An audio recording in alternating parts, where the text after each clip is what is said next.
حمد و ثنا کے بعد حضور اکرم نور مجسم شفیع المذنبین رحمت للعالمین سرور العالمین حضور سرور کائنات مفخر موجودات روح کائنات جان کائنات بلکہ اصل کائنات حضرت احمد مجتبی جناب محمد مصطفیٰ سب کہیں صلی اللہ علیہ وآلہ وسلم کی بارگاہ اقدس میں ہدیہ درود و سلام پیش کرنے کے بعد انتہائی عزت و تکریم کے لائق میرے بزرگوں دوستوں نوجوان ساتھیوں مسلمان بھائیوں بالخصوص میزبان محترم برادر محترم حضرت علامہ مولانا محمد قدیر احمد صاحب چشتی دامت برکاتہ القدسیہ دیگر حفاظ کرام تشریف فرما ہیں تمام کو دل کے اتھا گہرائیوں سے میں سلامی عقیدت پیش کرتا ہوں آپ تمام لوگوں کو اللہ تعالیٰ نے اپنے اور اپنے حبیب کے ذکر کے لیے منتخب فرمایا اور اس محفل کے لیے چن لیا ہے دعا ہے اللہ تعالیٰ یہ محفلیں سجانے کی ان میں شرکت کرنے کی شرکاء کی شراکت رفقاء کی رفاقت تمام کی اللہ تعالیٰ حاضری اپنی بارگاہ میں قبول فرمائے تو سامعین ذی وقار کبھی بھی میری ایک اپنی طبیعت ہے میں نے کبھی نہیں دیکھا کہ بندے 4 ہیں یا 400 ہیں اللہ کے نبی کا ذکر اللہ کے نبی کی بات اللہ کی بات کسی ایک کے کان میں پڑ جائے اور وہ سور جائے تو اور اس پر وہ عمل پیرا ہو جائے تو ہمارے لیے دنیا و معافی سے بڑھ کر یہی نعمت کافی ہے سبحان اللہ حضور نے فرمایا مسند امام اعظم کی حدیث پاک ہے نبی کریم علیہ السلام نے فرمایا جب تم میں سے کسی کو اللہ تعالیٰ دین کی تبلیغ کی توفیق دے اور اس کے دین کی تبلیغ سے اللہ رسول کی بات سنانے کی وجہ سے کسی بندے کو ہدایت مل جائے تو یہ تمہارے 100 سرخ اونٹوں سے بھی بہترین اللہ تعالیٰ نے تمہیں سامان عطا کر دیا اب 100 سرخ اونٹ اس دور میں عربوں میں سرخ اونٹوں کی بڑی مانگ ہوا کرتی تھی آج اگر ان 100 اونٹوں کا حساب لگایا جائے نا تو ایک اونٹ تقریباً اس ملک میں بھی ہمارے ملک پاکستان میں بھی 1.5 لاکھ سے کم نہیں ملتا ٹھیک ہے جی 1.5 لاکھ 2 لاکھ سے کم نہیں ملتا تو 100 اونٹ اگر 1 لاکھ روپے کا بھی آپ کر لیں 100 اونٹ کتنا بنتا ہے 1 کروڑ روپے بنتا ہے تو اللہ تعالیٰ کے نبی فرماتے ہیں اگر تمہاری بات سن کر کسی بندے کو ہدایت مل جائے تو یہ 1 کروڑ روپے سے بھی بہتر ہے 1 کروڑ روپے سے بھی بہتر ہے تو یہ بہترین کی طرف ہمیں جانا چاہیے 1 کروڑ روپے 2 کروڑ ہو جائے تو وہ تو ختم ہو جائے گا ایک بیماری لگ جائے تو کروڑوں روپے لگا دیتے ہیں اس کو ٹھیک کرانے کے لیے اپنے آپ کو صحت مند بنانے کے لیے ہم لاکھوں روپے 1 منٹ میں اللہ چاہے تو لگوا دے لیکن جو کروڑوں نیکیاں ملیں گی یہ نہ اس جہان میں ختم ہوگی نہ حشر والے دن ختم ہوگی ان کا اجر اس دن پتہ چلے گا اور اس دن بندہ خواہش کرے گا کہ کاش دنیا میں 1 روپیہ بھی نہ ملتا ساری اس کے بدلے میں نیکیاں کمائی ہوتی آج میں کروڑ پتی ان جنتیوں میں ہوتا جس طرح آج یہاں کہتے ہیں نا میں کروڑ پتی بن جاؤں وہ جنت میں جا کر بندہ کہے گا کاش آج میں بھی کروڑ پتی ہوگا لیکن اتھے کروڑ پتی بڑھنے آستے اس دنیا میں ہمیں نیکیاں کمانی پڑیں گی نیکیوں کا ذخیرہ کرنا پڑے گا تو سامعین ذی وقار ہمارے لیے یہی کافی ہے اللہ تعالیٰ میری اور آپ کی حاضری قبول فرمائے علامہ محمد قدیر صاحب دین متین کی خدمت یہاں سر انجام دے رہے ہیں بتا رہے تھے کہ ہمارا جلوس 30 سے زیادہ گاڑیاں تھیں بے شمار لوگوں نے جلوس میں شرکت کی اور حضور کی غلامی کا حق ادا کیا اور حضور کے نعرہ عظمت رسالت کو بیان کیا اور بلند کیا اللہ تعالیٰ اسی طرح آپ کو علماء کی قدر کرنے کی توفیق عطا فرمائے اور علماء کے ساتھ چلنے کی توفیق عطا فرمائے آج ہماری معرومی یہی ہے کہ ہم نے علماء کے پاس بیٹھنا اٹھنا چھوڑ دیا ان سے رہنمائی لینا چھوڑ دی ایک وقت تھا کہ جب لوگ علماء کے ساتھ اٹیچ ہوتے اور علماء سے رہنمائی لیتے تھے تو ان کے گھروں میں بھی خیر و برکت ہوتی تھی ان کے کاروبار میں بھی برکت ہوتی تھی اور زندگی میں بھی برکتیں ہوتی تھیں علماء کے ساتھ تو اللہ تعالیٰ آپ کی یہ خدمت قبول فرمائے علماء کے ساتھ عزت اور محبت سے یہ جو پیش آنا ہے اللہ تعالیٰ اس کا آپ کو دین دنیا میں دونوں جہانوں میں صلہ عطا فرمائے تو فضل اور رحمت سے مراد کون ہے اللہ تعالیٰ کے قرآن کی تفسیر کرتے ہوئے مفسرین کہتے ہیں کہ اے لوگو اللہ کے فضل اور رحمت سے مراد سونے آمنہ کے لال کی ذات ہے سونے آمنہ کریم کی لال کی ذات ہے، حضور علیہ السلام کی ذات ہے، میرے اور آپ کے آقا و مولا ملجا و ماوا کی ذات ہے۔ کیوں؟ اس لیے کہ یہ وہ اللہ کا فضل ہے، یہ وہ اللہ کی رحمت ہے جس کے صدقے میں اللہ تعالیٰ نے کل جہانوں کی نعمت عطا فرمائی ہے۔ کل جہانوں کے جو فضل ہوئے، رحمتیں ملی ہم پر، اللہ نے کرم کیا، یہ اس مصطفیٰ کے صدقے میں کیا ہے۔ آپ بتائیے، اللہ تعالیٰ کے نبی کریم کے غلام سوال کرتے ہیں، یا رسول اللہ، اس کائنات عرضی پر اللہ نے سب سے پہلے چیز اس دنیا مافیا کو پیدا کرنے سے پہلے کیا بنائی؟ کل جہان پیدا کرنے سے پہلے اللہ نے کیا پیدا فرمایا، کیا تخلیق فرمایا؟ اللہ کے نبی فرماتے ہیں، حضرت جابر کے سوال پر میرے نبی کریم نے فرمایا، لوگوں، اللہ تعالیٰ نے سب سے پہلے ان اللہ خلق قبل الاشیاء نور نبیک من نورہ ومن نوری خلق جمیع الکائنات۔ اللہ تعالیٰ کے نبی نے فرمایا ہے، میرے غلام مجھ سے پوچھنے والے، اللہ نے سب سے پہلے کس چیز کو پیدا فرمایا؟ سن، اللہ تعالیٰ نے سب سے پہلے تیرے میرے نبی کے نور کو پیدا فرمایا۔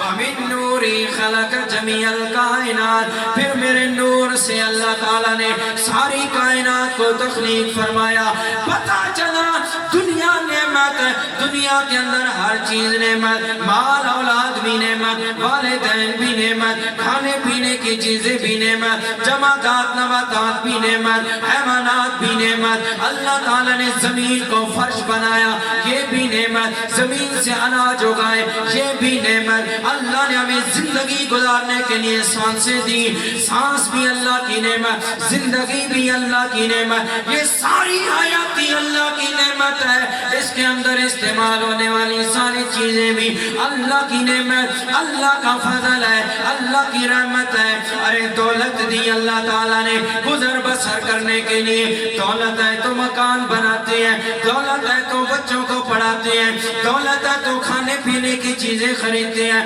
دولت بھی اللہ کی نعمت، یہ ساری کائنات اللہ کی نعمت ہے۔ لیکن ان نعمتوں سے بڑھ کر میرے نبی کی نعمت ہے، میرا نبی اللہ کا فضل اور رحمت ہے، کیونکہ یہ ساری نعمتیں، یہ سارے اللہ کے فضل ہے، سارے اللہ کی رحمت۔ ایک دن آئے گا رحمت بن جائے گی، لیکن اس کائنات میں اگر رحمت ہی رحمت ہے تو وہ سونے مدنی تاجدار کی رضات ہے۔ ہر نعمت زحمت میں بدل سکتی ہے، ہر نعمت زحمت میں بدل جاتی ہے۔ اولاد نعمت ہے، لیکن اگر اولاد بگڑ جائے، اولاد والدین کی نافرمان ہو جائے، والدین اولاد نعمت ہے، لیکن یہی نعمت اگر اولاد نافرمان ہو جائے، اللہ نہ کرے، تو زحمت بن گئی کہ نہیں بن گئی والدین کے لیے؟ مال اللہ کی رحمت، اللہ کا فضل ہے، لیکن کیا مال و دولت کی وجہ سے بندے قتل و غارت پر نہیں اتر آتے؟ مال و دولت کی وجہ سے چوروں ڈکیتوں کی بندہ نظر نہیں ہو جاتا، اپنی جان بھی گوا بیٹھتا ہے۔ پتہ چلا مال بھی اللہ کی رحمت ہے، لیکن زحمت میں بدل جاتی ہے۔ اولاد بھی اللہ کی رحمت ہے، لیکن نافرمان ہونے کی صورت میں زحمت میں بدل جاتی ہے۔ دنیا کی ہر چیز نعمت ہے، مکان نعمت، لیکن یہی مکان اگر گر جائے، اس کے زمین بوس ہو جائے، تو یہ بھی اللہ کی زحمت بن جاتی ہے۔ ارے ہر چیز دنیا کی کائنات کی، پانی اللہ کی نعمت، لیکن اگر پانی دریا کے اندر رہے تو نعمت، دریا سے باہر نکل آئے تو بستیوں کی بستیاں برباد کر کے رکھ دیتا ہے۔ آگ اللہ کی نعمت، جس پر کھانا پکتا ہے، گوشت پکتا ہے، سالن پکتا ہے، ہماری خوراک بنتا ہے، وہ بھی اللہ کی نعمت، لیکن وہی آگ اگر چولہے سے باہر آ جائے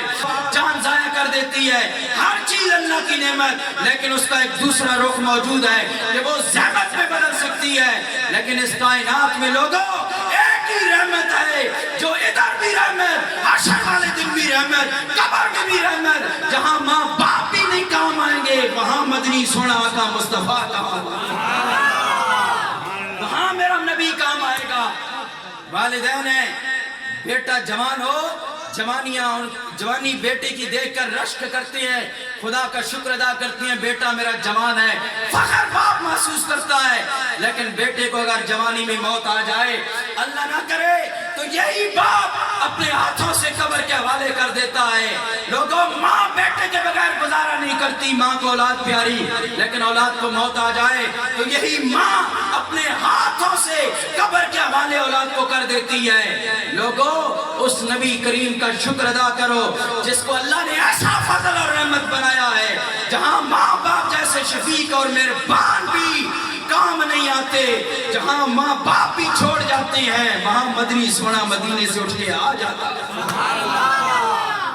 اللہ کے رسول ہمارے لیے اللہ کا فضل بن کے آیا، اللہ کی رحمت بن کے آیا. آج اسی کا ادار کرنے کے لیے یہاں جمع ہے. لوگوں، میلاد مصطفیٰ کی محفل سجانا، اللہ کے نبی کے ذکر کی اس محفل سجانا، یہ کوئی نیا کام نہیں، کوئی بدعت نہیں ہے، کوئی گمراہی نہیں ہے، یہ دین میں کوئی نوا کام نہیں ہے، بلکہ اللہ تعالیٰ کے نبی کی یہ سنت مبارکہ ہے. ہم محفل میلاد مصطفیٰ سجا کر نبی کا ذکر کرتے ہیں، اس نبی کا میلاد بیان کرتے ہیں جس نبی نے اپنا میلاد خود بیان کیا.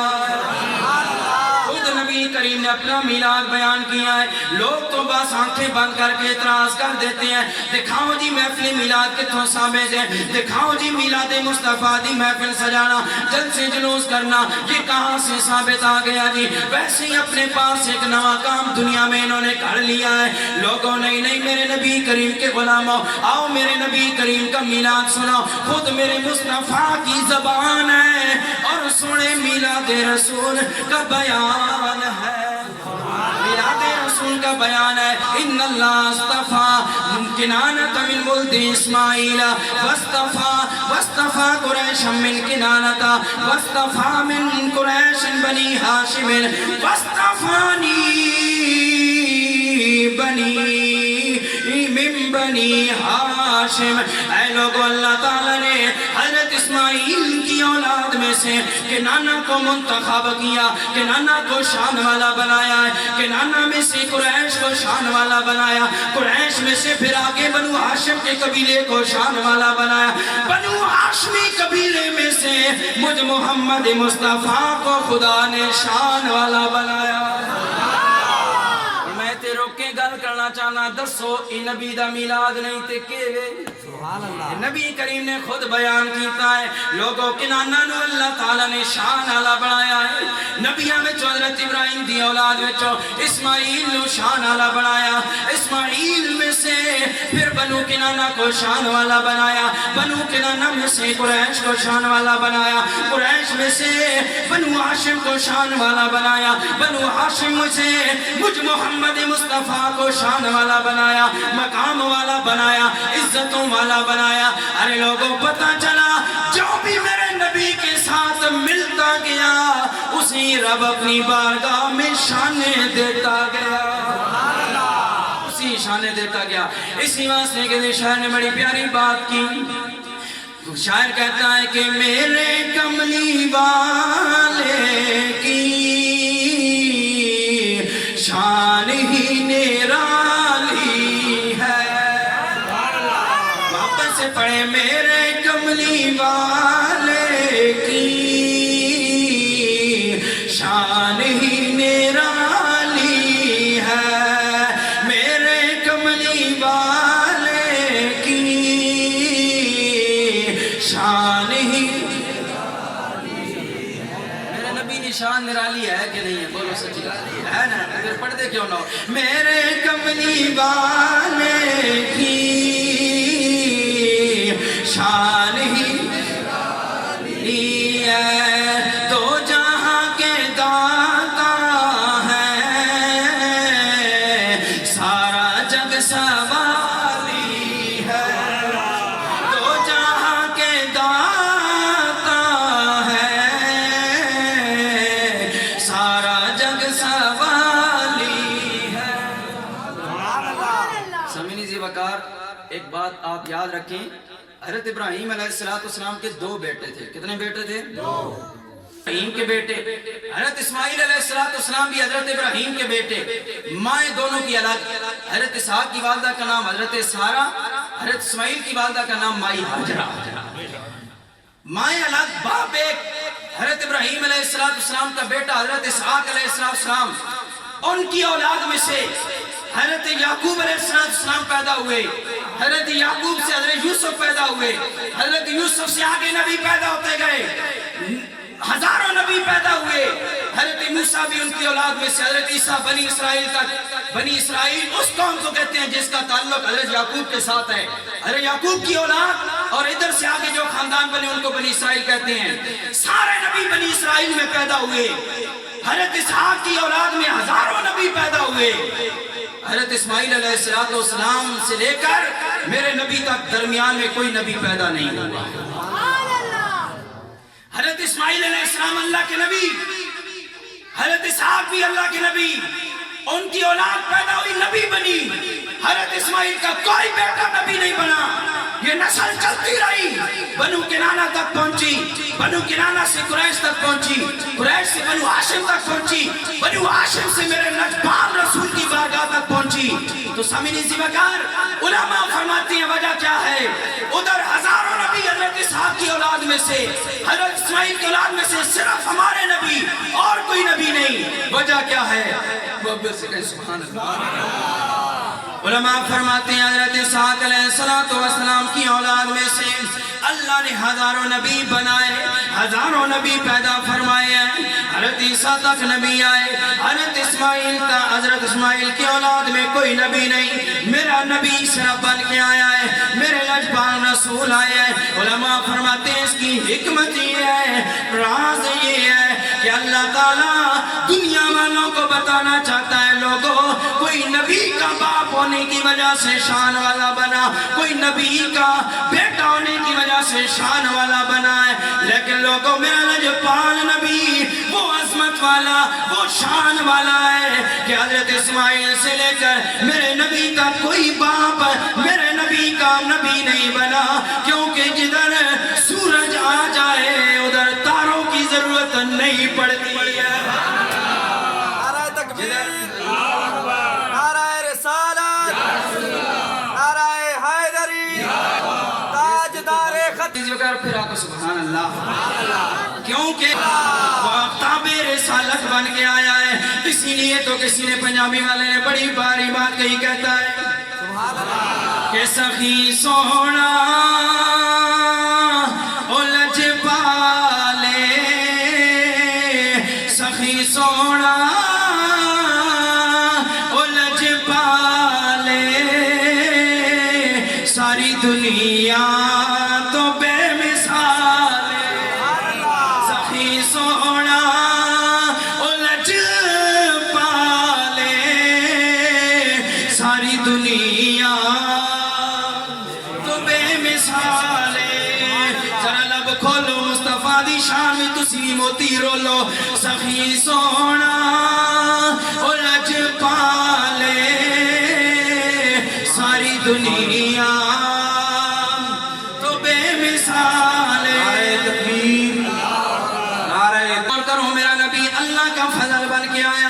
اللہ کی رحمت بن کے آیا، اللہ کا کرم بن کے آیا، ایسا فضل اور رحمت بن کے آیا ہے میرا رسول، میرا پیارا لجپال آقا مدنی آقا، جس کی بھی نسبت میرے نبی سے ہوتی گئی، وہی شان والا بن گیا، وہی عزتوں والا بن گیا، وہی عظمتیں پا گیا، وہی بلندیاں پا گیا۔ لوگوں حضرت عبدالمطلب میرے نبی کے دادا بنے، حضرت عبدالمطلب بھی شان والے بن گئے۔ حضرت عبدالمطلب جا رہے ہیں جنگل میں سامنے ایک شیر آ جاتا ہے، حضرت عبدالمطلب شیر کو دیکھتے ہیں، ایک لمحے کے لیے آپ پر خوف طاری ہو گیا، اب یہ جنگلی درندہ ہے، کھا جائے گا، چیر پھاڑ کے رکھ دے گا، ارے میرا نقصان کرے گا جان کا۔ لیکن حضرت عبدالمطلب کو کیا پتا تھا، ارے یہ شیر تجھے چیرنے پھاڑنے کے لیے نہیں آ رہا، برباد کرنے کے لیے نہیں آ رہا، یہ تو تیرے پاس اپنے آپ کو آباد کرنے کے لیے آ رہا۔ شیر قریب آیا، قریب آ کر حضرت عبدالمطلب کہتے کہتے ہیں لوگوں سیرت کی کتابوں میں لکھا ہوا ہے حضرت عبد المطلب فرماتے ہیں شیر قریب آیا میں نے آنکھیں بند کر لی اب بچنے کی کوئی صورت نہیں شیر مجھے کھا جائے گا جھکا کر میرے قدموں کو چاٹنے لگ پڑتا شیر کیوں قدموں کو چاٹ رہا ہے شیر بھی بتا رہا ہے عبد المطلب کوئی عام بندہ ہوتا میرا لقمہ بن جاتا اسے موت کے گھاٹ اتار دیتا لیکن تیری پیشانی میں وہ نور والے مصطفیٰ کا نور چمک رہا پتہ چلا میرے نبی کے ساتھ جو بھی لگا وہ عزت والا بن گیا شان والا بن گیا عظمتوں والا بن گیا ارے لوگوں میرے لجپال نبی کا نور حضرت عبداللہ کے بطن میں آیا حضرت عبداللہ بھی شان والے بن گئے وہ عبداللہ جن کے حسن و جمال کے تذکرے پورے مکہ میں عرب میں عام ہو گئے تھے اتنا حسن و جمال والا ہے عبد المطلب کا بیٹا عبداللہ ارے وہی عبداللہ ایک مرتبہ جا رہے ہیں ایک یہودن عورت راستے میں کھڑی ہو جاتی ہے راستہ روکتی ہے کہتی ہے عبداللہ شرم و حیا والی نگاہیں جھکا کر کہتے ہیں اے عورت کیا کام ہے کیوں راستہ روک کے کھڑی ہو گئی کہنے لگی اے عبداللہ میں تجھ سے نکاح کرنا چاہتی ہوں شادی کرنا چاہتی ہوں خدا کا واسطہ ہے میں یہودن ہوں بہت بڑی تورات کی عالمہ انجیل کا علم میرے پاس ہے آسمانی کتاب کا علم رکھنے والی ہوں میں کوئی عام عورت نہیں ہوں لہذا تم مجھ سے نکاح کر لیں حضرت عبداللہ کہتے ہیں نا نکاح نہیں کرتا میرے والدین زندہ ہیں ان کی مرضی کے بغیر میں کچھ نہیں کرتا بات ہوئی حضرت عبد المطلب نے نکاح حضرت مائی آمینہ سے فرما دیا حضرت عبداللہ کا نکاح ہو گیا واپس آئے اسی راستے سے گزر ہوا ایک دن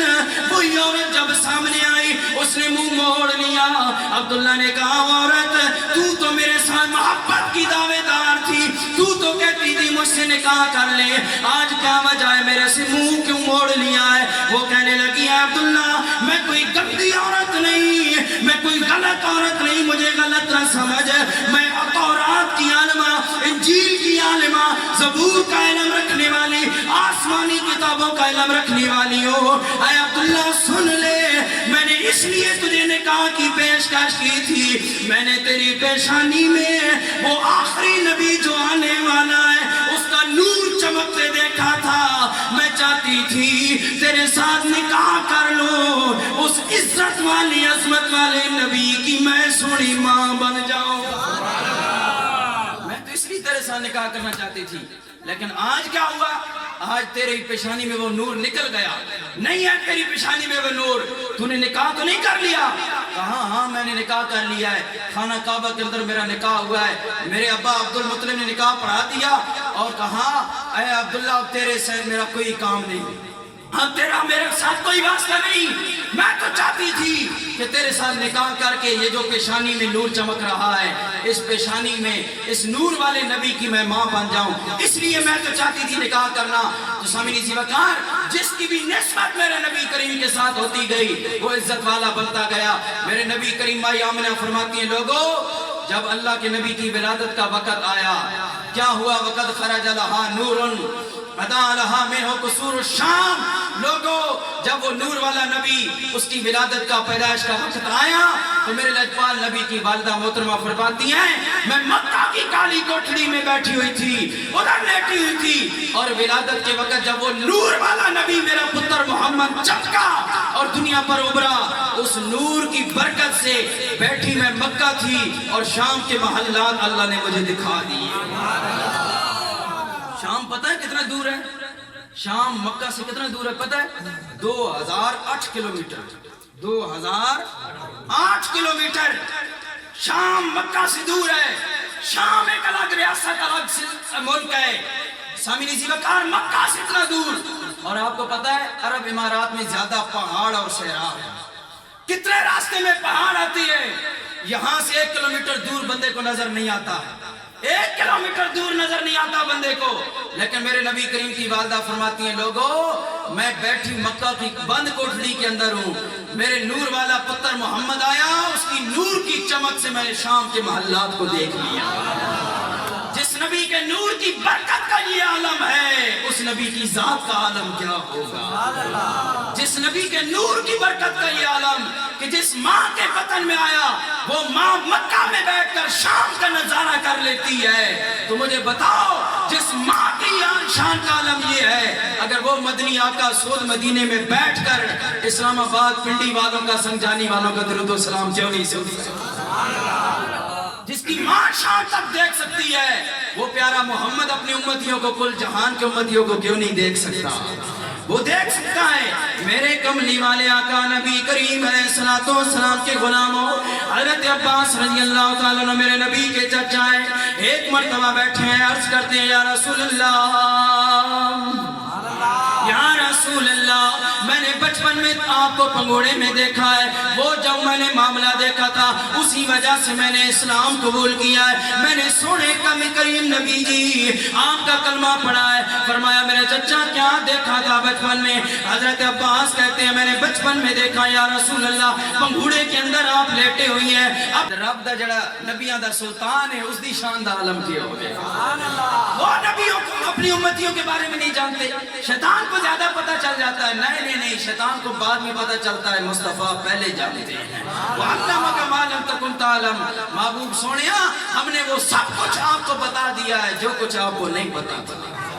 اللہ نے قرآن میں فرما دیا، سب کچھ بتا دیا۔ سامنے میں کہا رہا یہ میرا نبی فضل بن کے آیا، پتا کرو آؤ بلال کو لو۔ حضرت بلال سے پوچھو کہ میرا نبی فضل بن کے آیا کہ نہیں، رحمت بن کے آیا کہ نہیں؟ وہ بلال جس کی زمانے میں کوئی عزت نہیں ہے، کوئی وقار نہیں ہے، ہر کوئی ذلت بھری نگاہوں سے میرے بلال کو دیکھتا ہے، ہمارے آقا بلال کو دیکھتا ہے، لیکن وہی بلال جب میرے نبی کریم کا غلام بن گیا، میرے نبی کریم کا کلمہ پڑھ لیتا ہے۔ امیہ بن خلف کا غلام تھا، امیہ بن خلف کا غلام تھا تو کیا، امیہ کا غلام تھا تو کیا تھا؟ کتنی عزت تھی کہ کھانا بنا کر بلال لاتا ہے، امیہ کہتا ہے اے بلال ہٹ جا میری نظروں سے، کھانا رکھ دے میری نظروں کے سامنے نہ، تیری میں کھانا کھاتی ہے تیری شکل نہیں دیکھنا چاہتا۔ اتنی نفرت بلال سے، اس کا دنیا کا مالک کرتا ہے، لیکن وہی بلال جب میرے کریم نبی کا غلام بنا، اللہ نے وہ عزت عطا کی، بلال کو خانہ کعبہ کی چھت پر چڑھا کر اذانیں دلوا رہا۔ وہی بلال خانہ کعبہ کی چھت پر کھڑے ہو کر اذانیں دے رہا ہے۔ وہی بلال جب میرے نبی کریم کا غلام بنا کتنی عزت والا بن گیا کہ وہی بلال مسجد نبی کے گیٹ کے اندر انٹر ہوتا ہے، دروازے کے اندر انٹر ہوتا ہے۔ 24 لاکھ مربع میل کا بادشاہ حضرت امیر المومنین عمر فاروق رضی اللہ تعالیٰ عنہ خطبہ دے رہے ہیں، جمعے کا خطبہ ہے، ممبر پہ کھڑے ہوئی ہیں، ممبر رسول پر کھڑے ہو کر 24 لاکھ مربع میل کا بادشاہ خطبہ دے رہا ہے۔ بلال مسجد نبوی کے اندر انٹر ہوتے ہیں، داخل ہوتے ہیں، ارے حضرت عمر کھڑے ہو جاتے ہیں، کہتے ہیں اے لوگو جہاں سیدنا بلال، جہاں سیدنا بلال، اے لوگو کھڑے ہو جاؤ، کھڑے ہو جاؤ، اے عمر کیا ہو گیا؟ عمر کہتے ہیں لوگو کچھ نہیں ہو گیا، ہمارا امام بلال آ گیا۔ ایک وہ مقام تھا بلال کا کہ دنیا کا مالک کہتا تھا کھانا رکھ دیتا ہی ہٹ جا، تیری میں شکل نہیں دیکھنا چاہتا۔ آج اسی بلال کو میرے مصطفیٰ کی غلامی کی وجہ سے وہ عزت ملی، وہ احترام ملا کہ 24 لاکھ مربع میل کا قریشی بادشاہ امیر المومنین عمر فاروق، جس کے بارے میں میرے نبی نے فرمایا لوگوں اگر میرے بعد کوئی نبی ہو گیا تو وہ میرا پیارا عمر ہو گیا، میرے بعد اگر کوئی نبی ہوتا تو وہ عمر ہوتا۔ اتنا عظیم انسان، اور خطبہ جمعہ کے دوران تو مکھی اڑانا بھی جائز نہیں، اور عمر کہہ رہے ہیں لوگوں کھڑے ہو جاؤ، ساڈا سردار بلال آ گیا۔ سبحان اللہ۔ یہ کس کی وجہ سے عزت ملی بلال کو؟ کس کی وجہ سے عزت ملی؟ اسی کی وجہ سے عزت ملی ہے جس کملی والے آقا کے صدقے میں اللہ نے کل جہانوں کو پیدا فرمایا، جس نبی کے صدقے میں کل جہانوں کو پیدا فرمایا۔ اسی واسطے میاں صاحب نے آکھیا کہ نبی کریم ہر کسی کا وسیلہ ہے، نبی کے بغیر کچھ بھی نہیں ہے کائنات۔ میاں صاحب کہتے ہیں چنگیاں دا تے ہر کوئی بندا تے مندیاں دا تو والی وہ ایک وسیلہ او نام تیرے دا سنیا ساڑی جھولی امنو خالی.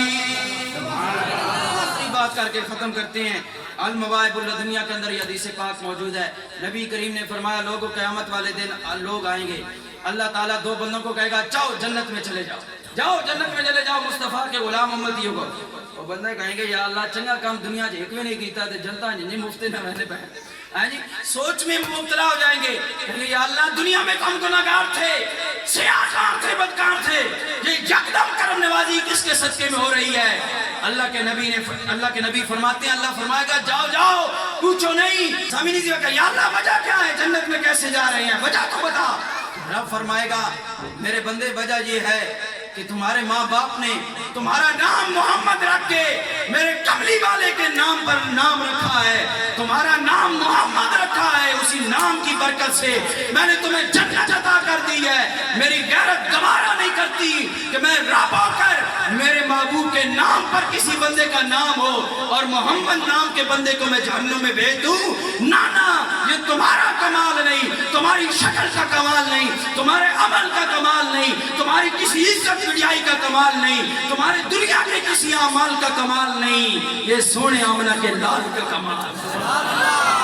جاؤ نبی کے نام کے صدقے میں میں نے تمہیں جنت عطا کر دی ہے. سومین زیوکار نبی تو نبی رہے, نبی کا نام اتنی برکت والا ہے کہ جس نام کے ساتھ جس کا نام جڑ جائے اللہ اسی بھی عزت عطا فرما دیتا ہے. لیکن نام محمد رکھ کے کام بھی چنگے کرنے چاہیے. حضرت عمر رضی اللہ تعالیٰ بارگاہ ایک بندہ آیا تو چور تھا, چوری کی تھی. حضرت عمر کہا اس میں لمحہ پا دے, مارن لگے. کہا تیرا نام کیا ہے, وہ کہنے لگا محمد. حضرت عمر نے آ کے چھوڑ دو, چھوڑ دیا. کہا چور آج میں چھوڑ رہا ہوں تجھے, یا چوری کرنا چھوڑ دے یا اپنا نام تبدیل کر لے, کیونکہ محمد نام کا بندہ میں گوارا نہیں کرتا, میں نبی کا غلام عمر گوارا نہیں کرتا کہ کوئی بندہ یہ کہے کہ محمد چوری کی تھی. میں اپنے نبی کے نام یا اپنا نام تبدیل کر دے یا چوری چھوڑ دے, کیونکہ نبی کا نام جو اگر نبی کا غلام ہے تو نبی کے سنت والے کام بھی کر, نبی کی سنت والے کام بھی کر. پھر ہمیں نام کے ساتھ صرف نہیں, صرف محفلوں تک نہیں رہنا چاہیے, صرف نعرے بازی تک نہیں رہنا چاہیے. نعرے مارنے والوں تو ہزاروں ملیں گے, 5 وقت نماز ادا کرنے والے 5 دا ملیں گے. کیا ہماری غلامی, کیا ہماری محبت رسول. آج اللہ کے نبی نے فرمایا قرآن کی تلاوت کثرت سے کرو. بتاؤ ہم صبح اٹھتے ہیں 8 بجے, سورج طلوع ہوئے گا, 8 بجے اٹھ کے موبائل دیکھتے ہیں کسی نے میسج کال شال کوئی چیز نہیں آئی گئی. ایک وقت تھا جب موبائل نہیں تھے, لوگ صبح نور پیر کے ویلے اٹھتے تھے. نور پیر کا ویلا کیوں کہتے ہیں, کیونکہ اس ویلے میں اس وقت میں اللہ کے نبی کی ولادت ہوئی ہے. سحری کے وقت حضور کی پیدائش ہوئی, ولادت باسعادت ہوئی, تشریف آوری ہوئی ہے. تو نبی کریم کے غلاموں ایک وقت تھا لوگ صبح اٹھتے تھے نور پیر کے ویلے, وضو کرتے تھے, نماز پڑھتے تھے اور پھر قرآن کی تلاوت سے اپنی زبانوں کو منور کرتے تھے. کسی بندے نے کوئی کال کی تھی ہوئے تو شاید میں کال نہ اٹینڈ کر لوں, بندہ ناراض نہ ہو جائے, لیکن صبح کی نماز نہیں پڑھنی کوئی پرواہ نہیں, رب ناراض ہو رہا تو ہوتا رہے. قرآن کی تلاوت نہیں کر رہے, رب ناراض ہوتا تو ہوتا رہے, رب کا رسول ناراض ہوتا تو ہوتا رہے. لوگوں صرف محفلیں سجانے سے کچھ نہیں بنے گا. آؤ حضور نے فرمایا آج میں آپ سے سوال کرتا ہوں, ہر بندہ چاہتا ہے کہ اللہ کے نبی کی آنکھوں کو ٹھنڈ پہنچے. آپ چاہتے ہیں نا ہماری وجہ سے اللہ کے نبی کی آنکھوں کو ٹھنڈک پہنچے, تو آؤ میں آج آپ کو ایک عمل بتا دیتا ہوں. اگر وہ کرو گے تو نبی کی آنکھوں کو ڈائریکٹ ٹھنڈ پہنچے گی. کیسے؟ اللہ کے نبی نے فرمایا قرۃ عینی فی الصلاۃ, لوگوں نماز 5 وقت کی نماز میں میری آنکھوں کی ٹھنڈک ہے. اب جو امتی نماز 5 وقت پڑھے گا وہ اپنے نبی مدینے کے تاجدار کی آنکھوں کو ٹھنڈا کرے گا. جو آج دنیا میں 5 وقت کی نماز پڑھ کے نبی کی آنکھوں کو اس دنیا میں رہ کر ٹھنڈا کرے گا, حشر کی تانبے کی طرح تپتی ہوئی زمین اور تپتے ہوئی ماحول میں اگر آج دنیا میں تو نبی کی آنکھوں کو ٹھنڈا کرے گا, ادھر میرا نبی تجھے ٹھنڈا فرما دے گا. اس لیے 5 وقت کی نمازی بن جاؤ. نوجوانوں نبی کے غلام بن جاؤ. نبی کریم علیہ السلام کا غلام اس طرح ہونا چاہیے کہ دور سے لوگ دیکھیں تو ان کو پتہ چل جائے کہ نبی کا غلام آ رہا ہے. لوگوں کو پوچھنا نہ پڑے کہ تو کیویں مسلمان ہے، سکھ ہے، ہندو ہے، عیسائی ہے، کیویں پوچھنا نہ پڑے، تیرے حلیہ سے پتہ چل جائے کہ یہ کوئی اور نہیں آ رہا، کوئی عام انسان نہیں ہے، نئے نبی کا غلام آ رہا۔ تیری شکل و صورت داڑھی ہو تیرے چہرے پر، تیرے سر پہ ٹوپی ہو، امامہ ہو، تیرا سر ڈھانپا ہوا، پتہ چل جائے مسلمان آ رہا ہے، کوئی عام انسان نہیں آ رہا۔ ہمارا یہ ماحول ہونا چاہیے، لیکن ہمارا کیا کریں؟ ہمارا اوپر سے لے کر نیچے تک نظام ہی سارا دھرم بنے، سارا آوید آما ہی بگڑا ہوا، کچھ دیں گے۔ لیکن لوگوں تمہیں پتہ ہونا چاہیے، کملی والے آقا نے 14 صدیاں پہلے بتا دیا، لوگوں اس میرے دائرہ اسلام میں رہو گے تو دین دنیا کی عزتیں اللہ تمہیں عطا فرما دے، اس سے باہر نکلو گے تو کچھ بھی عزت نہیں ہے۔ اس لیے اللہ کے نبی کے دین کی طرف لوٹ آؤ۔ آج اللہ کے نبی کی بارگاہ میں حاضری دو، ایک بندے کے جنازے میں نہ جاؤ، فلانا یرا ناراض ہو ویسی اس نے وارث کہ جنازے میں نہیں شرکت کی، لیکن 5 وقت اللہ بلا رہا ہے، میرے بندے حی علی الصلاۃ، حی علی الفلاح، آجا نماز کی طرف، آجا کامیابی کی طرف، لیکن نہیں آ رہے۔ سامعین ذی وقار، یہی سلسلہ دینی ماحول میں اپنے آپ کو ڈالنے کی کوشش کریں۔